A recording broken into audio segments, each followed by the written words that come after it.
Selamat datang di Pojok Santai.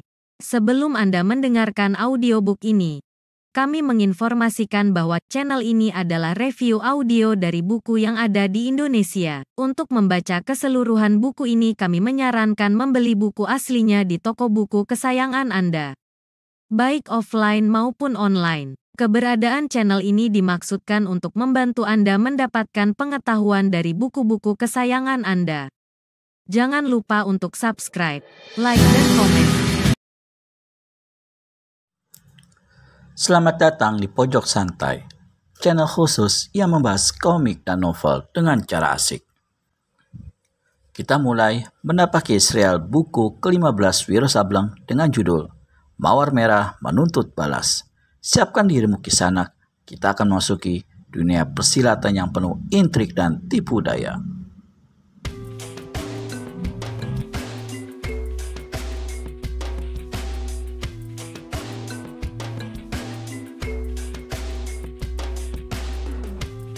Anak perempuan berumur 8 tahun itu berlari-lari kecil sambil tiada hentinya menyanyi.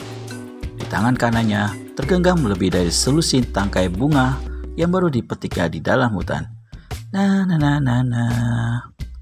Saat itu, matahari pagi telah naik tinggi. Si anak mempercepat larinya. Dia takut kalau orang tuanya mengetahui bahwa dia telah pergi ke hutan lagi. Tentu dia akan dilecut seperti kemarin. Baru saja dia memasuki jalan kecil yang akan menuju ke perkampungan, anak perempuan ini dikejutkan oleh derap kaki kuda yang banyak dan riuh sekali.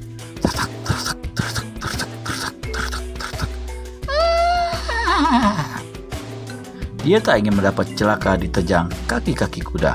Cepat-cepat dia menepi dan berlindung di balik sebatang pohon. Tak lama kemudian, serombongan penunggang kuda lewat dengan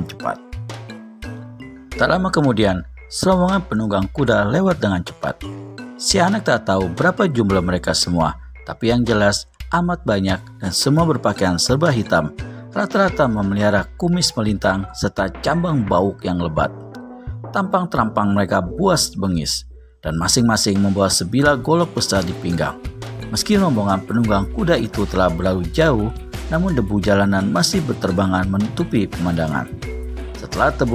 Setelah debu itu sirna, baru si anak keluar dari balik pohon dan berlari sepanjang jalan menuju ke kampungnya. Kampung itu terletak di sebuah lembah subur yang dialiri sungai kecil berair jernih. Sekeliling perkampungan terbentang sawah ladang yang luas. Saat itu, padi tengah menguning hingga kemanapun mata memandang warna kemasan yang kelihatan. Anak perempuan itu terus berlari. Dia harus lewat kebun di belakang rumah agar tidak kelihatan oleh orang tuanya. Kemudian, dia akan masuk ke dalam kamar dan menyembunyikan bunga-bunga itu di bawah kolong tempat tidur. Kemudiannya lagi, jalan pikiran si kecil itu terhenti dengan serta sewaktu dari arah kampungnya terdengar suara hikuk-pikuk. Suara itu bercampur aduk. Ada suara ringkikan kuda, suara teriakan orang laki-laki, pekik orang-orang perempuan dan anak-anak, lalu suara beradunya senjata yang sekali-sekali diselingi oleh suara ringkih kuda yang membuat kecutnya hati anak perempuan itu. Ada apakah di kampung? Begitu si anak berpikir. Hatinya yang kecut membuat larinya terhenti-henti. Satu perasaan takut memperingatkannya agar jangan pergi ke kampung, jangan pulang. Namun kaki-kaki yang kecil itu terus juga bergerak meskipun dalam langkah-langkah perlahan.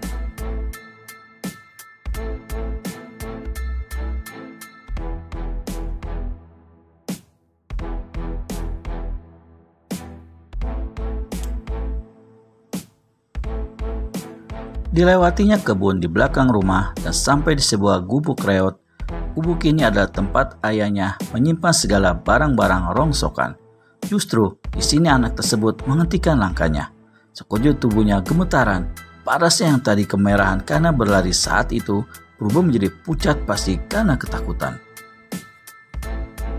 Dia ingin berteriak, dia ingin menangis, tapi mulutnya terkancing oleh rasa takut yang amat sangat. Di samping rumah, dilihatnya ayah serta kakak laki-lakinya tengah berkelahi melawan dua orang berpakaian serba hitam. Agaknya, kedua orang berpakaian hitam itu tidak sanggup menghadapi ayah dan kakaknya karena dalam waktu yang singkat keduanya roboh mandi darah. Namun pada saat itu muncullah 3 orang penunggang kuda bertubuh kekar bertampang ganas. Salah seorang dari ketiganya memaki dan melompat dari punggung kuda langsung menyerang ayahnya. Lesek. 2 kawannya yang lain menyusul dan saat itu juga terjadilah perkelahian 2 lawan 3. 3 manusia bertampang ganas itu ternyata amat tinggi ilmu silatnya. Karena tak berapa lama kemudian si anak mendengar jeritan ayahnya. Ah! Senjata di tangan salah seorang lawan telah membabat dada ayahnya hingga laki-laki itu tersungkur dan tak bisa bergerak lagi. Diperhatikannya bagaimana kakaknya menjadi kalap oleh kematian ayahnya lalu mengamuk hebat. Tapi nasibnya juga malang karena 2 senjata lawan berbarengan mampir di perut serta di pundak kakaknya. Salah seorang dari manusia jahat itu lalu membakar rumah orang tuanya. Pada saat api berkobar hebat dari pintu belakang, keluar 2 orang anak perempuan. Mereka lari ke arah kebun. Keduanya adalah ibu dan kakak perempuan anak kecil yang berdiri di samping gubuk. Si anak hendak berteriak memanggil ibunya, tapi tak jadi. Salah seorang dari 3 manusia jahat itu rupanya berhasil melihat kakak perempuan dan ibunya, lalu berseru keras dan mengejar. Ternyata ada isinya juga rumah ini. Mendengar seruan itu, salah seorang kawannya berpaling. Begitu melihat 2 orang perempuan melarikan diri, dia segera ikut menyusul mengejar. Bagianku yang muda, Tunjung, seru laki-laki yang paling depan. Sebentar saja, dia berhasil mengejar si gadis, merangkulnya, dan menciumnya dengan penuh nafsu. Gadis itu menjerit dan meronta. Ibunya coba memberikan pertolongan, namun tubuhnya sendiri kemudian tenggelam dalam dekapan tangan-tangan kasar. Seperti anaknya, dia pun diciumi secara puas. Bagus sekali perbuatan kalian ya, satu bentakan terdengar. Yang membentak ternyata adalah laki-laki ketiga yang tadi telah membunuh ayah anak perempuan kecil di dekat gubuk reot. Aku sudah bilang, setiap perempuan cantik di kampung ini menjadi milikku dan tak boleh diganggu. Kedua laki-laki itu berpaling, seorang di antaranya membuka mulut.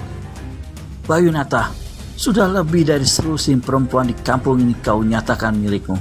Masakan pada sobat sendiri yang 2 ini masih hendak kau ambil? Hei, sejak kapan kau berani bicara membangkang terhadapku, Sawir Tunjung? Ketak laki-laki yang bernama Bayunata. Sepasang bola matanya yang merah menyorot garang.